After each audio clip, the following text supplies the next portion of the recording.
नमस्कार, अपना बिहार में स्वागत है आपका। मैं हूं आपके साथ सिरांधा शेखर। आरक्षण मोर्चा अब अपने ही अस्तित्व की लड़ाई में उलझ गया है। कभी एक साथ बैठने वाले विधायक अब अलग अलग बैठने लगे हैं।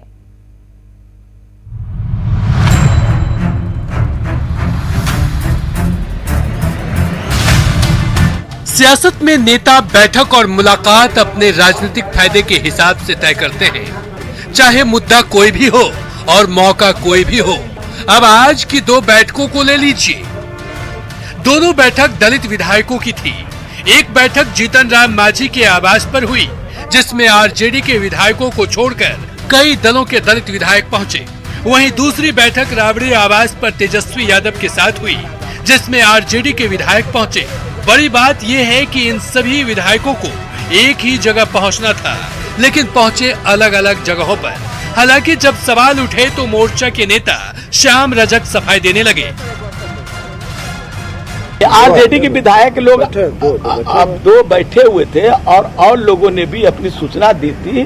दूरभाष के द्वारा उनकी अपनी एक बैठक चल रही थी। इसको ये नहीं माना जाए, अनुसूचित जाति विधानमंडल एक है, एक रहेगा, कोई भी बाधा से वो टकराएगा। अब श्याम रजक कुछ भी कह रहे हों, लेकिन आरजेडी के नेताओं के बयान से साफ है कि सब कुछ ठीक नहीं, क्योंकि उन्होंने सवाल भी उठाए और SC/ST आरक्षण मोर्चे को कटघरे में भी खड़ा किया।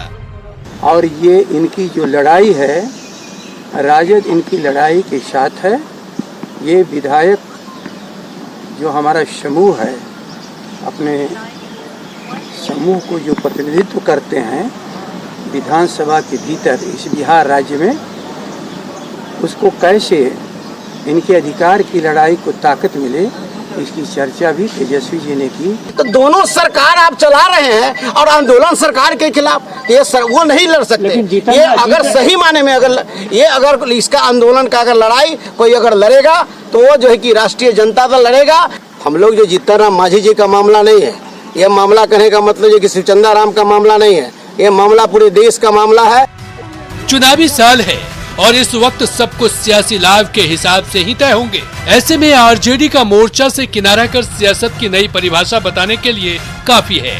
इंतजार मोर्चा की अगली दिल्ली में होने वाली बैठक का है, जहां सबके पहुंचने या ना पहुंचने पर सब साफ हो जाएगा। न्यूज 18 के लिए पटना से रवि एस नारायण के साथ अमित सिंह की रिपोर्ट। तो आखिर ये पार्टियां अलग अलग क्यों बैठक कर रही हैं, समझने की कोशिश करते हैं। आरजेडी दरअसल आरक्षण पर किसी और को क्रेडिट नहीं देना चाहता है। SC/ST मोर्चा की अगुवाई जीतन राम मांझी के हाथ में है। जीतन राम मांझी के सुर पिछले कुछ दिनों से आरजेडी से अलग नजर आ रहे हैं। इसके साथ ही हम आपको बता दें कि मोर्चा से अलग आरजेडी नई रणनीति बनाने की कोशिश में है। यही कारण है कि आरजेडी विधायक अलग बैठक में पहुंचे हैं। और एक तरफ बिहार में कोरोना के मामले लगातार बढ़ते जा रहे हैं, वहीं सियासत भी अपनी रफ्तार से चल रही है। आने वाले चुनाव को लेकर जेडीयू और बीजेपी चुनावी तैयारियों में जुट गए हैं। वहीं जेडीयू और बीजेपी की चुनावी तैयारी पर विपक्ष निशाना साध रहा है।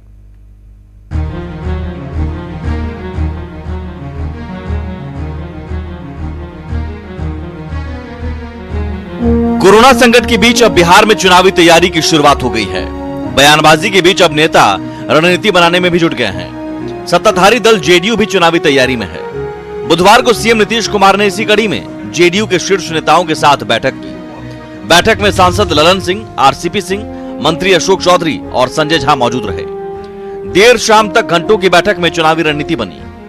बताया जा रहा है कि इस दौरान विधानसभा चुनाव के साथ साथ विधान परिषद की सीटों पर उम्मीदवारों पर भी चर्चा हुई। बता दें कि मुख्यमंत्री नीतीश कुमार 7 जून से लगातार 6 दिनों तक सभी 38 जिलों के जेडीयू नेताओं के साथ वीडियो कॉन्फ्रेंसिंग के जरिए संवाद करने वाले हैं। मुझे प्रसन्नता है कि बिहार इलेक्शन मोड में है। अमित शाह जी कार्यकर्ताओं को संबोधित करेंगे। नीतीश कुमार जी निरंतर कोरोना वायरस के इफेक्ट को समाप्त करने के लिए ग्राम पंचायतों से, नगरपालिका सदस्यों से निरंतर संपर्क में, हालांकि वो चुनाव का हिस्सा नहीं है। और अब 7 तारीख से पार्टी के कार्यकर्ताओं से भी वो संवाद स्थापित करेंगे। तो चुनाव का बिगुल बच चुका है बिहार के अंदर।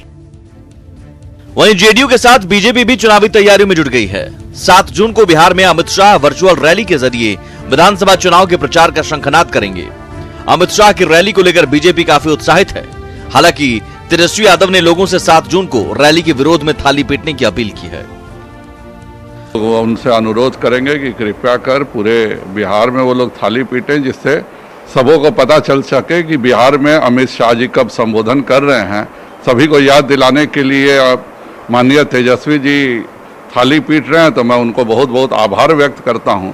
और मुझे उम्मीद है कि जब भी हम कोई भी कार्यक्रम करेंगे तो कृपया कर ऐसे ही थाली घंटी बजा करके बिहार वासियों को सूचना करेंगे कि वह आकर के इस जनसंवाद में शामिल हो। वहीं कोरोना काल में जेडीयू बीजेपी की चुनावी तैयारियों पर विपक्ष निशाना साध रहा है। अगर इस कोहराम और तहस नहस हो गई जिंदगी के बीच में लोग राजनीति को सोच रहे हैं, इलेक्शन को सोच रहे हैं, तो मुझे उनसे कुछ नहीं कहना है। अगर शमशान में पूरी जिंदगी पड़ी हुई हो तो विवाह का गीत कौन गाता है? हम विवाह का गीत नहीं गाना चाहते। चुनाव आएंगे, हम भी तैयारी में जाएंगे। देखिए, वो चुनाव की तैयारी उनके राजनीति का एक हिस्सा है। उन्हें कोरोना संक्रमित मरीज और लोगों से कोई मतलब नहीं है। वो इस आर में भी जो समीक्षा बैठक रोज कर रहे थे, उसमें भी वो वीडियो कॉन्फ्रेंसिंग से अपने पार्टी के लोगों से बात कर रहे थे। और ये बात जब भाजपा वालों को पता चली तो उन्होंने अमित शाह को उतारा। कोरोना काल के बाद बदली परिस्थितियों में होने वाले चुनाव में जाहिर है तैयारियां और रणनीति भी अलग तरीके से बनानी होगी। हालांकि सवाल है कि क्या मौजूदा स्थिति में नेताओं का चुनावी तैयारियों में जुटना सही है। पटना से आनंद अमृतराज के साथ दिल्ली से अमितेश की रिपोर्ट। चुनावी मोड में राजनीतिक पार्टियां क्यों हैं, ये जरा समझने की बात है। बिहार में दरअसल चुनाव आयोग ने 2 दिन पहले बैठक की। जिलों में चुनावी तैयारी शुरू करने के निर्देश दिए गए। पार्टियों को अनुमान है कि तय समय पर चुनाव होंगे और जाहिर है बीजेपी 7 जून को पहले से रैली की तैयारी में है। सब कुछ समझते हुए जेडीयू नेता भी एक्टिव मोड में नजर आ रहे हैं और यही वजह है कि आरजेडी भी पूरी तरह से एक्टिव नजर आ रहा है। और अनलॉक 1 में बिहार का सियासी पारा गरमाने लगा है। इसका एक बड़ा नजारा आने वाले 7 जून को दिखेगा, जब एक ही दिन बिहार की 3 बड़ी राजनीतिक पार्टियां बीजेपी, जेडीयू और आरजेडी चुनावी तैयारी का बिगुल फूंकेंगी। 7 जून यानी रविवार का दिन बिहार के लिए राजनीतिक रूप से काफी गर्मा गर्म रहने वाला है। 7 जून को देश के गृह मंत्री अमित शाह बिहार में वर्चुअल रैली करेंगे। इस रैली के प्रतिकार में आरजेडी बिहार में थाली पीटेगी, वहीं जेडीयू भी सम्मेलन करेगी। सीएम नीतीश कुमार कार्यकर्ताओं से संवाद करेंगे। एक नजर डालते हैं 7 जून को होने वाली 3 पार्टियों की गतिविधियों पर। 7 जून को परवान पर होगा बिहार का सियासी पारा। गृह मंत्री अमित शाह करेंगे वर्चुअल रैली। प्रदेश बीजेपी कार्यकर्ताओं से करेंगे जनसंवाद। सरकार के कामों को जन जन तक पहुंचाने की रखेंगे बात। लॉकडाउन के फैसले को बताएंगे देश के लिए महत्वपूर्ण। 7 जून से 12 जून तक जेडीयू करेगी सम्मेलन। कार्यकर्ताओं से सीएम नीतीश होंगे रूबरू। बीजेपी की रैली का आरजेडी करेगी प्रतिकार। 7 जून को आरजेडी कार्यकर्ता पीटेंगे थाली। बिहार जन संवाद के माध्यम से जो वर्चुअल मीडियम के थ्रू माननीय गृह मंत्री जी पूरे बिहार के लोगों को संबोधित करने जा रहे हैं। देखिए, ये जिलावार कार्यक्रम है।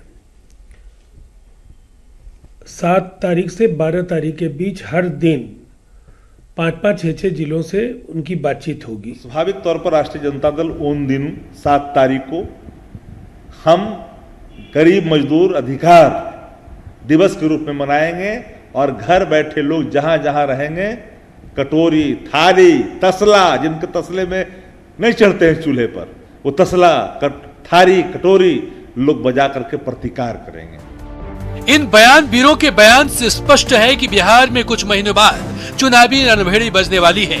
चुनाव आयोग ने भी इशारों ही इशारों में इसके संकेत दे दिए हैं। ऐसे में 7 जून का दिन बिहार विधानसभा चुनाव के प्रचार के आगाज का दिन होगा, जो धीरे धीरे और परवान चढ़ेगा। न्यूज 18 के लिए पटना से अमित कुमार की रिपोर्ट। बिहार में सियासी हलचल तेज है। 7 जून बेहद खास दिन होने वाला है। इधर बिहार के पूर्व मुख्यमंत्री भोला पासवान शास्त्री के परिजनों से आज तेजस्वी यादव ने वीडियो कॉन्फ्रेंसिंग के जरिए बात की। साथ ही तेजस्वी यादव ने 1 लाख रुपए की आर्थिक मदद भी दी। आपको बता दें कि लॉकडाउन के दौरान पूर्व सीएम भोला पासवान शास्त्री के परिजन दाने दाने को मोहताज हो गए थे। सोशल मीडिया के माध्यम से तेजस्वी यादव को इसकी सूचना मिली, जिसके बाद उन्होंने मदद की। आपको बता दें कि भोला पासवान शास्त्री 60 के दशक में बिहार के मुख्यमंत्री रहे थे। फिलहाल उनके परिजन किसी तरह से अपना जीवन यापन कर रहे हैं। भाई आप लोगों का हम देखें स्थिति, प्रणाम आपको भी। भोला बाबू शास्त्री जी तो हम लोगों के पूरे प्रेरणा मिले हैं ना। हमारे हाथ से आप पर आशा रुका। अच्छा ठीक है, हम लोग हैं पूरा आप लोगों के साथ हैं। भोला तो आप भोला शास्त्री पासवान जी के क्या लगेंगे? क्या लगेंगे? भोला बाबू के क्या लगेंगे? भतीजा लगेंगे। इधर सूचना एवं जनसंपर्क विभाग के सचिव अनुपम कुमार ने कोरोना संक्रमण की वर्तमान स्थिति को लेकर सरकार के द्वारा किए गए कार्यों की जानकारी दी। अनुपम कुमार ने कहा कि कोरोना संक्रमण की वर्तमान स्थिति पर सरकार की नजर है। सीएम ने आज मुख्य सचिव और आला अधिकारियों के साथ हालात की समीक्षा की। संक्रमण की वर्तमान स्थिति है उसे नियंत्रित करने के लिए और इसके अलावा रोजगार सृजन और अन्य जो महत्वपूर्ण बिंदु हैं उन पर भी चर्चा की गई है। इससे सभी ग्रामीण आवास संबंधी कार्य उनके बारे में निर्देश दिया गया है और ग्रामीण कार्य विभाग को जो मुख्यमंत्री ग्रामीण संपर्क योजना है और फिर जो मेंटेनेंस के लिए बिहार ग्रामीण पथ अनुरक्षण नीति है उसके अंतर्गत जो सड़कें हैं तो ये काम जल्दी से हो जाए, इसके बारे में भी निर्देश दिया गया है। और बात मुजफ्फरपुर की खबर की। 20 मिनट की बारिश में मुजफ्फरपुर पानी पानी हो गया। शहर के कई इलाकों में बारिश का पानी भर गया, जिसमें कई गाड़ियां फंस गई। नगर विकास मंत्री जो मुजफ्फरपुर के ही विधायक हैं, उन्होंने जल जमाव पर कड़ी नाराजगी जताई है, जबकि नगर आयुक्त इस जल जमाव के लिए लॉकडाउन को जिम्मेदार बता रहे हैं। जानते हैं कि लॉकडाउन समय में पूरे शहर में हम लोग प्रमुख नालों का निकासी का जितना भी नाला था उसका उड़ाई काफ़ी वृहद स्तर पे करवाए थे, लेकिन उसके बाद भी कुछ जगह पे जो लोलैंड है वहाँ पे निश्चित रूप से कुछ समय के लिए पानी लगता है। उसके बाद 2 से 3 घंटे में वो पानी का निकासी हो जाता है। बरसात के लेकर के ही कहा गया है, जो इन लोग कहा है कि नाले की सफाई जो नाले की सफाई नहीं हुई है वो 15 तारीख तक सारे नाले की सफाई करके और सबकी कनेक्टिविटीज फर्दों से कर दिया जाएगा।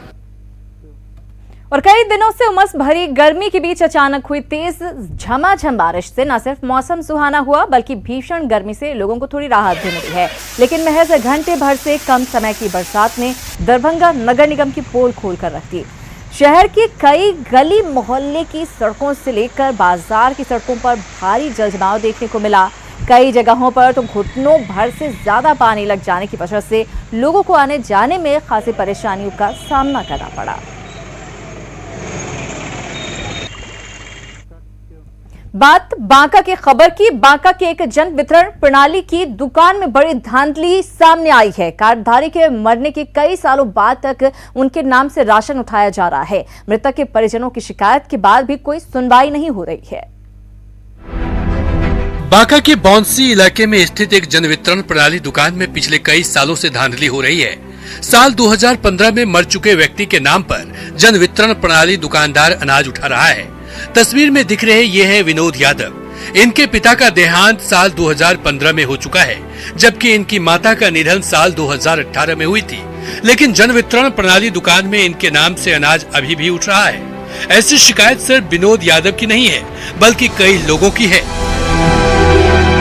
मौसी का सर डीलर है निरंजन साहब, जो कि मेरे माता पिता 2015 में ही डेट किए हैं और अभी तक अनाज उठा रहे हैं सर। मेरी मम्मी 20 अप्रैल 2015 को डेट कर गई थी।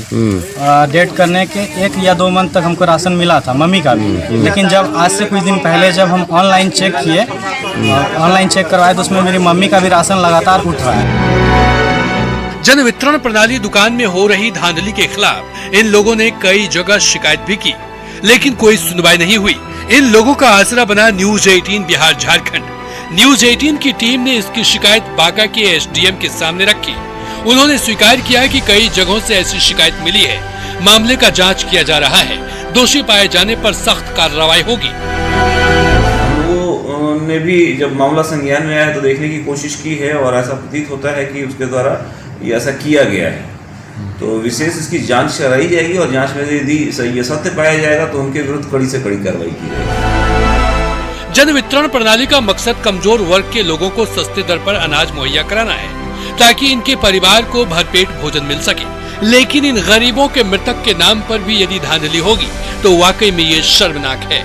न्यूज 18 के लिए बांका से नागेंद्र की रिपोर्ट। देखना होगा इन शिकायतों पर सुनवाई कब तक होती है। इधर अनलॉक 1 लागू होने के बाद विश्वविद्यालयों में क्लास शुरू करने से लेकर परीक्षा तक के लिए रणनीति बननी शुरू हो गई है। वहीं यूजीसी ने भी परीक्षा को लेकर गाइडलाइन जारी कर दी है। इंतजार अब सरकार के ग्रीन सिग्नल का है कि शैक्षणिक संस्थानों को खोलने की अनुमति कब तक मिलती है। बिहार के तमाम शैक्षणिक संस्थान पिछले 2 माह से बंद हैं, जिसका शैक्षणिक सत्र पर बुरा असर पड़ा है। सिलेबस नहीं छूटे, इसको लेकर राजभवन के निर्देश पर सभी विश्वविद्यालयों में ऑनलाइन क्लास भी चलाए जा रहे हैं, जिसकी रिपोर्ट राजभवन को सौंपी जाती है। एकेडमिक कैलेंडर के अनुसार विश्वविद्यालयों में परीक्षा की तिथि भी नजदीक आ गई है। राज्य में 19 जुलाई से बीएड की एंट्रेंस परीक्षा की तिथि निर्धारित है, जिसको लेकर मिथिला विश्वविद्यालय ने तैयारी भी शुरू कर दी है। 19 जुलाई को जो एंट्रेंस टेस्ट की तिथि निर्धारित हो गई है, इस बार मिथिला विश्वविद्यालय उसको कंडक्ट करा रही है और मुझे लगता है कि जो यूजीसी का गाइडलाइन है उसके तहत हमें सितंबर 1 से क्लासेस शुरू करने हैं। तो 19 जुलाई को परीक्षा होगी, तो अनुमान है कि अगस्त में रिजल्ट भी आएगा और काउंसलिंग भी हो जाएगी, एडमिशन भी हो जाएगा। तो पाटलिपुत्र विश्वविद्यालय का भी दावा है कि ऑनलाइन क्लास के जरिए सिलेबस पूरा किया जा रहा है और अभी से ही जुलाई में आयोजित परीक्षा की तैयारी भी शुरू हो गई है। परीक्षा जुलाई में निर्धारित रूप से और उसकी पूरी तैयारी माननीय कुलपति महोदय पूरे जून में, जो ये हम लोगों की छुट्टी तो नहीं है, नॉन वैकेशनल है, लेकिन जून में पूरी तैयारी परीक्षा की चलेगी और जुलाई में मुझे लगता है कि यूजीसी का कोई गाइडलाइन आ जाएगा और राजभवन के आदेशानुसार परीक्षाएं पूरी तरह से लॉकडाउन के नियमों को पालन करते हुए। इधर छात्रों की परीक्षा पर असर नहीं पड़े, समय पर परीक्षा लिया जाए और छात्रवृत्ति के साथ छात्रावास फीस माफ करने की विचार करने के लिए छात्रों का प्रतिनिधित्व कर रहे एबीवीपी छात्र नेता और सीनेट सदस्यों ने भी अपनी पहल शुरू कर दी है। हम लोगों ने पाटलिपुत्र विश्वविद्यालय के कुलपति जी से अभी मिलकर तुरंत अभी आ रहे हैं और हम लोगों ने मांग किया है कि अभी से जो शैक्षणिक सिलेबस है और शैक्षणिक जो अभी सत्र है उसको जल्द से जल्द जितना हो सके एक सुचारू ढंग से एक प्रक्रिया बनाकर उसको जल्दी से जल्दी एग्जामिनेशन एडमिशन की प्रक्रिया जल्दी हो सके, क्योंकि हमारा सेशन लेट ना हो। हमारे छात्र विद्यार्थी जो है अभी बहुत ओहापोह की स्थिति में है। हम लोगों ने पाटलिपुत्र विश्वविद्यालय के जो छात्र हैं जिनको छात्रवृत्ति यहाँ से मिलती है और सरकार के नियम के अधीन, उनको जल्दी से जल्दी छात्रवृत्ति का भुगतान और छात्रावासों का रूम रेंट माफ करने संबंधित हमने ज्ञापन दिया है। कोरोना महामारी ने न सिर्फ छात्रों के भविष्य पर ब्रेक लगाया है, बल्कि विश्वविद्यालयों के एकेडमिक कैलेंडर को भी प्रभावित किया है। अब इंतजार है कि आखिर सरकार कक्षा संचालन और परीक्षा लेने की अनुमति कब तक देती है। न्यूज 18 के लिए पटना से रजनीश कुमार की रिपोर्ट। बिहार एसटीएफ ने बुधवार की रात नवगछिया में 50,000 के इनामी अपराधी देव मुनि को एनकाउंटर में मार गिराया है। देव मुनि को 2018 में गिरफ्तार करने पहुंचे तत्कालीन दारोगा आशीष सिंह मुठभेड़ में शहीद हो गए थे। 2 साल बाद आरोपी अपराधी के मारे जाने के बाद एक बार फिर से आशीष के परिजनों का जख्म उभर कर सामने आ गया है। शहीद आशीष सिंह के परिजनों ने सरकार पर वादे पूरे नहीं करने का आरोप लगाया है। बस उनके आज आत्मा को शांति मिली। कोई बात नहीं है, कुछ बोला नहीं जा सकता है, लेकिन एक सवाल हम आपसे जरूर पूछना चाहेंगे।